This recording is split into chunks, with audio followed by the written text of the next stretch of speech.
PEA jeune, prévu par la loi Pacte, est désormais opérationnel. Il vise à favoriser l'investissement dans l'économie via la bourse. Jusqu'au vote de la loi Pacte, plan d'action pour la croissance et la transformation des entreprises, chaque Français ne pouvait détenir qu'un seul plan d'épargne en action, un PEA. Il fallait être domicilié en France et être fiscalement indépendant. Il n'était pas possible de souscrire un PEA pour le compte de personne à charge du foyer.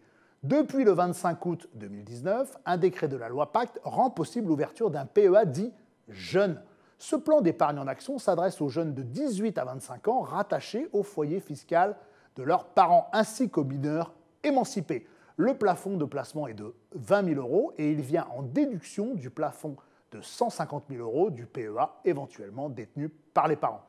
Le PEA jeune sera automatiquement transformé en PEA classique lorsque le jeune majeur sort du foyer fiscal de ses parents ou à son 25e anniversaire. Le capital épargné pourra ainsi accompagner l'entrée dans la vie active du jeune adulte, premier logement, permis de conduire.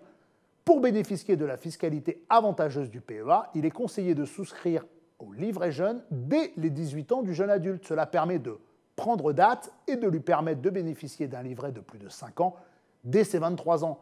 En effet, les fonds investis sur un PEA sont toujours disponibles, mais tout retrait effectué avant 5 ans entraîne obligatoirement, sauf exception comme un licenciement ou un décès, la clôture du PEA et la vente de la totalité des valeurs inscrites sur celui-ci. En cas de clôture du plan d'épargne en action avant le 5e anniversaire, la totalité des gains réalisés, c'est-à-dire la valeur atteinte moins les versements effectués, est soumise à l'impôt et aux cotisations sociales par prélèvement de la flat tax à 30% ou sur option du contribuable au barème progressif de l'impôt et aux prélèvements sociaux. Après 5 ans, les plus-values réalisées sur le PEA ne sont plus imposables et subiront seulement les prélèvements sociaux alors en vigueur.